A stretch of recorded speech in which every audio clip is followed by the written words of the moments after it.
e tem que ser ponderado, pensado e refletido. Mas fora isso, o conjunto dos outros argumentos, nós temos que aguentar as consequências e moralmente, politicamente, romper. Boa. O Dom Sebastião mandou aqui: Glauber, os Estados Unidos têm 435 deputados e quase o dobro da nossa população. Você é a favor do aumento do número de deputados no Brasil para 535? Não, eu votei contra, inclusive, né? E o conjunto da bancada do pessoal votou contra também, né? Não com um discurso denista que diz que os problemas estão na quantidade de deputados. Mas os problemas estão na quantidade de deputados para fazer o quê? Exato. Né? É isso. Ou seja, enquanto faz-se um discurso falso de austeridade, e uma austeridade negativa contra o povo, né, defendendo reforma administrativa, que na verdade é para esfrangalhar o serviço público de saúde e educação, para fazer negócio privado com o serviço público, combinado com isso, né, faz alteração em BPC, como a Câmara aprovou, modificação de política de salário mínimo, mantém 50 bilhões de reais de emendas parlamentares e amplia o número de deputados federais. Olha como é que esse número é escandaloso. O governo federal hoje, para fazer uma obra, um projeto de uma estrada, construir uma escola, começar um novo projeto, ele tem por ano 200 bilhões de reais. O governo federal. O Congresso Nacional tem, sabe quanto de indicação de emendas? 50 bilhões. É um quarto. Então, porra, é por isso que hoje um deputado do Centrão, ele é chamado para ser ministro e ele desdenha, ele não quer. Não quer. Ele não quer, porque dependendo da posição que ele ocupe na Câmara, ele vai ter mais dinheiro à disposição dele para executar uma política como deputado do que como ministro de Estado. Muitos deputados indicam mais recursos do que um monte de ministério na esplanada, né? Caramba, então, não por uma posição denista, mas pela conexão com a realidade do povo, de que não é prioridade o aumento do número de deputados e poderia ficar numa situação confortável, porque assim, isso foi para não diminuir o número de deputados do Rio de Janeiro, inclusive, né?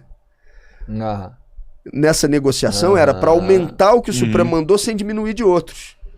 Mas não, votei contra, como o conjunto da bancada votou contra esse aumento também. Essa não é a prioridade. O que você tinha que ter, e se fosse recurso para isso, teria o meu voto favorável, que é o quê? Ampliação dos mecanismos de participação direta da sociedade. Ah, não, é para ampliar conselhos comunitários que vão acompanhar onde o dinheiro está sendo investido. Aí sim. Agora, para aumentar estruturas de gabinete de deputados, para manter essa política, não. Nesses 20 anos de Brasília, o que você tem mais orgulho aí do que você fez lá? Tem algumas coisas, né? Dentre essas coisas, a política que o mandato toca de relação e de construção direta com o povo, que serve, na minha avaliação, como referência para outras políticas, né? E aí isso baseia um monte de coisa do mandato. Que é, né, essa prestação de contas. Você sempre a política de participação popular direta, de instrumentos de participação direta, que a gente chama de um ensaio de poder popular, né? Que vai desde a prestação de contas em praça pública, com rotina semanal, que vai da decisão política de todas as emendas individuais serem emendas participativas definidas com o povo em plenárias públicas, muitas vezes com milhares de pessoas participando, criticando, colocando a sua proposta, que vai da apresentação de um projeto de lei que nunca foi aprovado, sabemos por quê, que é a obrigação de que todo deputado federal faça a mesma coisa, que preste conta das suas ações em praça pública, com desconto de salário se não fizer. No dia que está pactuado, apresentei esse projeto também, que vai da relação estabelecida com os movimentos sociais, que é uma relação direta e uma relação de consulta permanente.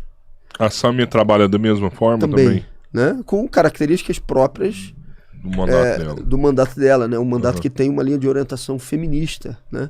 Mas também classista na relação com os movimentos. Cada mandato tem características.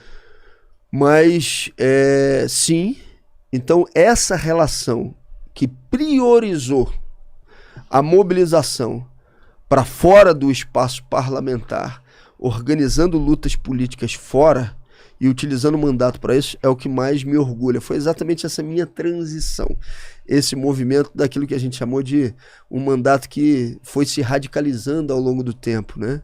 A radicalização para setores mais moderados está muito associado à ideia do extremismo sectário, né? Ou seja, é aquele que fala e que só a razão dele é que pode contar. Eu não sou sectário, eu não me considero sectário, né? Essa radicalidade é, na nossa avaliação, a defesa de posições políticas que consigam ir à raiz, de fato, né? E aí tem que passar por uma disputa quente na organização junto com o povo, para além do espaço institucional. O Twilight of the Mangas mandou aqui: Glauber, comunista aqui. Seu caso evidencia muito como o Congresso trabalha para a elite econômica e para si. Acredita haver caminho institucional para uma mudança estrutural? Não. Ou serve apenas para evidenciar as contradições? Não acredito. Não acredito numa mudança estrutural que parta daquilo que já tem como pilares a formação do espaço congressual e institucional. Acho que o mandato da esquerda socialista tem que servir para isso, ou seja, para mobilizar a luta para fora daquele espaço, para aí sim você conseguir modificações que sejam estruturais. Leone Oficial: Glauber é uma das vozes mais importantes da esquerda no Congresso. Lira que era a cabeça dele, estamos juntos, camarada. Valeu. Um abração pro Leone.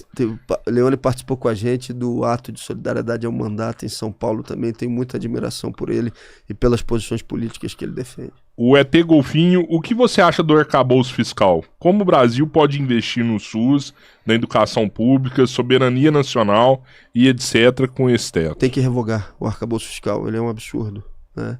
Ele é a imposição de um novo teto, nesse caso de um alto teto. Que faz, no final das contas, com que você tenha uma pressão permanente para desconstitucionalizar os mínimos para a saúde, para a educação pública e para você poder ter acesso a receitas que deem conta desse arcabouço. Ou seja, ele é uma indicação direta de sinalização ao mercado, é uma medida de austeridade, então ele precisa ser revogado. Agora, por exemplo, nessa discussão que está tendo sobre o IOF, né?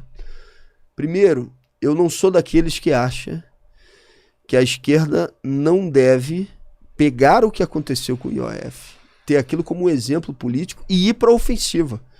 Eu acho que a mobilização que foi feita nas redes nos últimos 5, 6 dias, mantendo em alta pressão sobre o Congresso, ela é muito importante.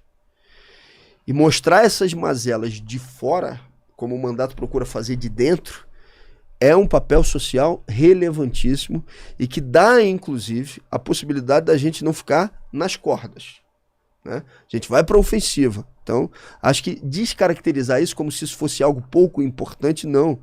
Pô, a votação que teve com mais de 380 votos contra a alteração do IOF é uma demonstração do buraco, das dificuldades que a gente está vivenciando. Agora, para além de alteração no IOF, a política duradoura estrutural é a revogação do arcabouço fiscal. Porque senão você vai estar sempre sendo pressionado por novas receitas. E isso faz com que você tente desconstitucionalizar recursos para a saúde e para a educação, que é inaceitável. Falando do IOF, o que o Supremo age ali, modificando ali, é correto? Não. Na minha avaliação, o que tinha que fazer entrou a ação, e a ação, uma delas é do pessoal e a outra é do governo federal. Entrou com a ação, tinha que cancelar a decisão da Câmara, porque aquele é um instrumento que pode ser utilizado pela presidência da República e não pelo Legislativo.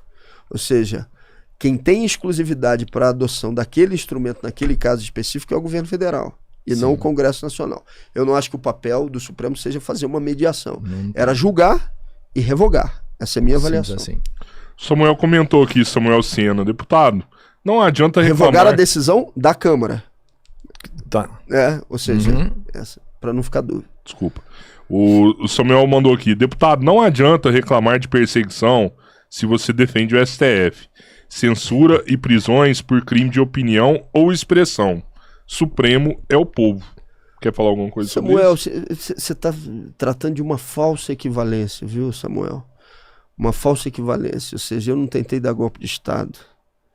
Eu não tentei, não articulei forças de extrema-direita para não aceitar o resultado de eleições. Uma coisa não pode ser comparada com a outra. Pelo amor de Deus. São coisas completamente diferentes. Se eu tivesse sendo caçado por conta da minha reação ao provocador, o Hamas não teria recebido uma anistia temporária da Câmara, grampeou meio mundo e tentou articular um golpe de Estado, né? Os deputados, inclusive, que participaram ativamente ou comemoraram ou celebraram o 8 de janeiro, os casos deles sequer foram levados ao Conselho de Ética. Ficaram lá. Tem deputado diretamente ligado ao que aconteceu no dia 8? Que comemorou, celebrou, publicou, que teve representação, e a representação sequer foi levada ao Conselho. O Lira, nada aconteceu? O Lira ficou com essas representações debaixo do colo dele. A própria Carla Zambelli, que vai haver um julgamento agora, provável pelo plenário da Câmara, isso só está acontecendo por conta de uma decisão do Supremo, porque também a Carla Zambelli, ela foi às suas redes sociais, isso está gravado. Chamaram os generais para dar um golpe de Estado, não aceitando o resultado das urnas. Inclusive dizendo, vocês vão ser covardes, generais, nessa altura do campeonato? Sabe quando esse caso dela chegou ao Conselho de Ética? Nunca. Então querer comparar casos como esse, com o de um deputado que defendeu a honra da mãe, que denunciou o orçamento secreto e que bateu de frente com o Arthur Lira, é incomparável, né? Não dá. Samuel Pereira, membro do canal também. Que a gente falou, você é a favor da censura de alguma forma da internet? Eu sou a favor de regulamentação. O que seria regulamentação? Regulamentação, aí é um papo que pode durar... Não, beleza, então. Bastante, não, posso fazer, não tem problema, mas posso dar linhas gerais, né? E eu acho que isso, inclusive, tem a ver com soberania tecnológica e soberania digital também. A depender, inclusive, dos temas que forem abordados em determinados canais, esses canais vão ter restrição do seu alcance. E outros canais vão ter amplificação do seu alcance. Eu tenho medo de, depois disso, você não poder vir aqui mais. Depois do quê? De uma regulamentação dessas. Eu tenho medo do contrário. Eu tenho medo, depois da minha entrevista dada aqui para vocês, a depender dos assuntos que a gente for falando, vocês começarem a ter algumas quedas nas redes pelo sistema que já existe, ausente a regulamentação. Entendi. Tem o famoso shadowban. Você cai num limbo ali. E tem uma regulamentação também que, na minha avaliação, é de natureza econômica, né? Ou seja, e essa regulamentação acho que tem que ser discutida com maior profundidade. Para além, evidente, de outras questões que eu acho que a gente precisa discutir, né? Que é segurança de crianças, segurança e violência relativa a casos específicos onde você tem que proteger crianças e adolescentes. Aí é um outro campo que eu acho que também merece discussão. Mas discutir soberania tecnológica para que inclusive aqueles que fazem conteúdo com liberdade, como vocês fazem aqui, não tenham a restrição daquilo que vão tocar, é fundamental. Eu dou um exemplo bem objetivo. Jornal A Verdade é um veículo de esquerda da Unidade Popular, da UP. Tá não sei quanto tempo com seu canal banido no Instagram. É isso. E qual é a motivação? Ninguém responde nada, ninguém A ausência fala de nada. regulamentação num caso como esse faz com que eles fiquem lá pendurados e sem ter o seu canal retornando para divulgar posições que são da esquerda radical.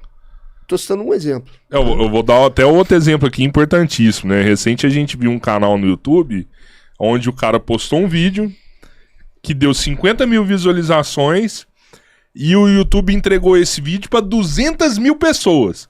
O vídeo deu 50 mil e o YouTube deu mais 200 para aquele vídeo ali, né? A gente vem aqui e traz um episódio igual o do Breno Altman, por exemplo, que foi um episódio que deu 200 mil visualizações, que o YouTube entregou para 10 mil. Preciso nem falar mais nada, né? Se segue a mesma lógica, né, do outro caso lá, tinha que ter entregue para mais 800 mil pessoas. E eu acho que é importante você entender o funcionamento dessa plataforma. Sim. Por que você faz isso com aquele e não faz isso com esse? Mas eu vou te falar, eu já te falei isso. Você fica arrumando essas encrencas pra gente, mano, não vai nunca pra China. Você entendeu? Que aí você arruma as encrencas, nós toma borrachada, a gente toma as ferroadas, tudo. Aí a galera não se inscreve no canal, não dá like, não vira membro, e nós fica só tomando borrachada aqui. Mas a responsabilidade foi minha.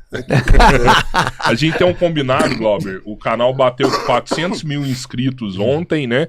Já tá com 401 mil inscritos, né? E a gente combinou que batendo 500 mil a gente vai pro Luigi de surpresa e batendo 600 mil a gente vai pra China. Então, assim, se inscreve no canal porque a gente vai pra China, vai filmar as verdades da China. Vai mostrar pra vocês o que acontece na China. Se tem o crédito social. Você sabe que eu já estive lá, né? Você já esteve lá? Já foi lá? E aí? Foi em 2012. Fiquei, sei lá, uns 6, 7 dias, mas com reuniões diárias com representantes do partido e, consequentemente, do governo chinês. E aí, qual foi sua percepção? Eu perguntei tudo daquelas perguntas que possam ser consideradas incômodas, entre aspas, que são muito disseminadas no Ocidente. Eu perguntei todas com jeito, né? Falava, olha, até para que eu possa defender a posição, o que vocês têm a dizer sobre isso, né? Perguntei todas. E eu achei que todas as respostas, você concordando ou não concordando com elas, tem um embasamento profundo, né? Achei muito interessante, muito interessante. Se eu for na China, eu vou mostrar tudo, percepção do estilo de vida do chinês hoje? Como que é a vida do chinês? O que você viu em 2012, quando você foi? É uma percepção de quem ficou, assim, alguns dias, né? Então é uma percepção limitada. E não teve uma vivência limitada. Né? Coisas interessantes de 2012. Eu não sei como é que tá hoje em dia dos questionamentos que eu fiz.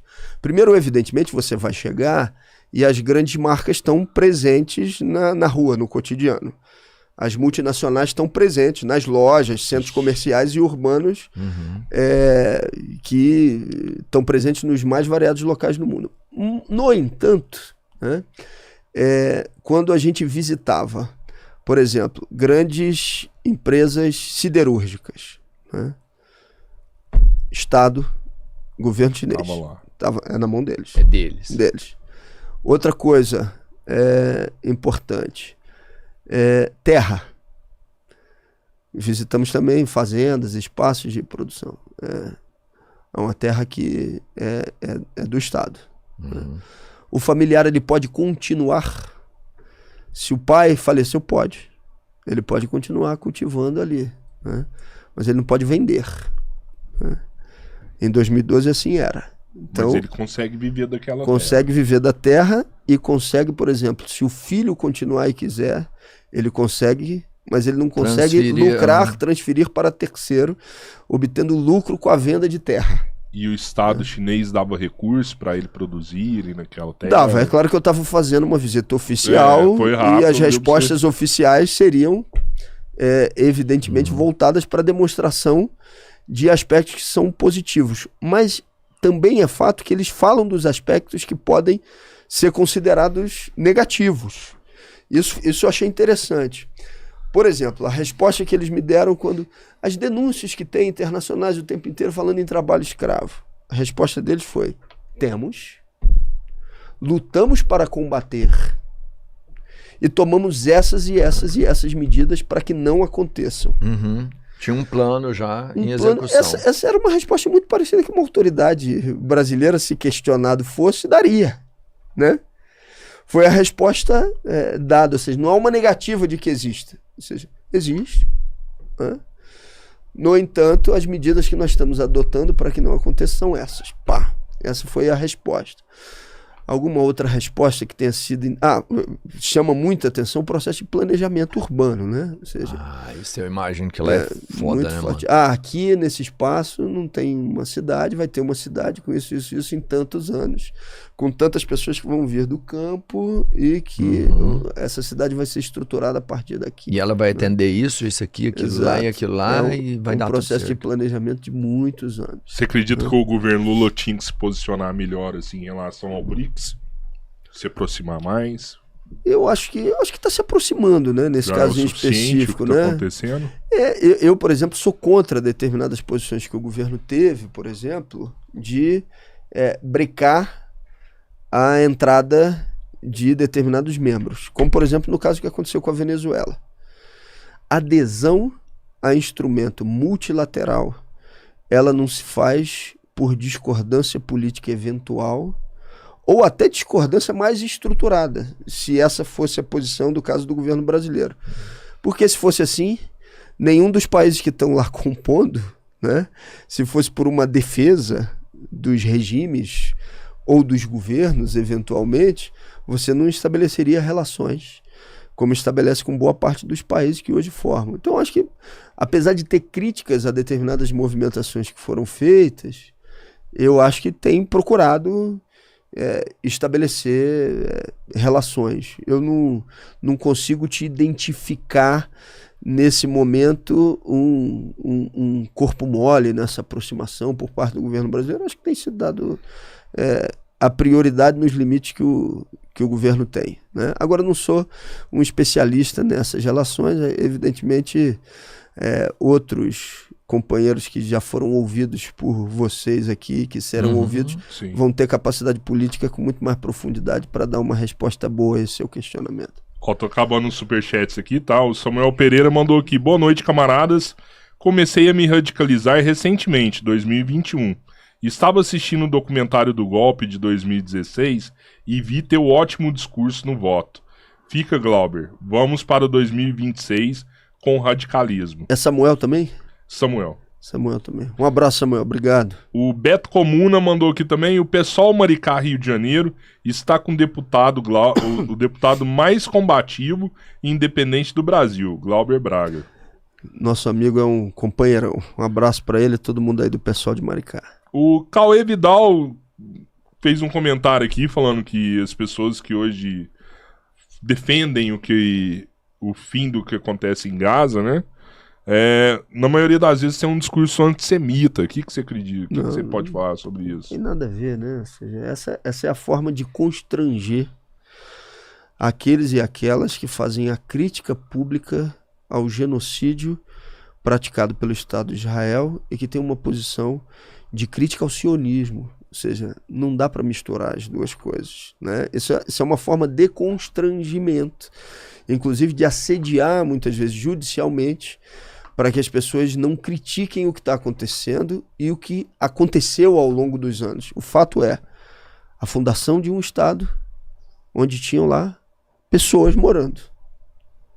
E as consequências se arrastam até os dias de hoje de uma maneira brutal com o que está acontecendo agora. Então, não dá para confundir o que é uma crítica ao sionismo como se fosse uma posição antissemita, né?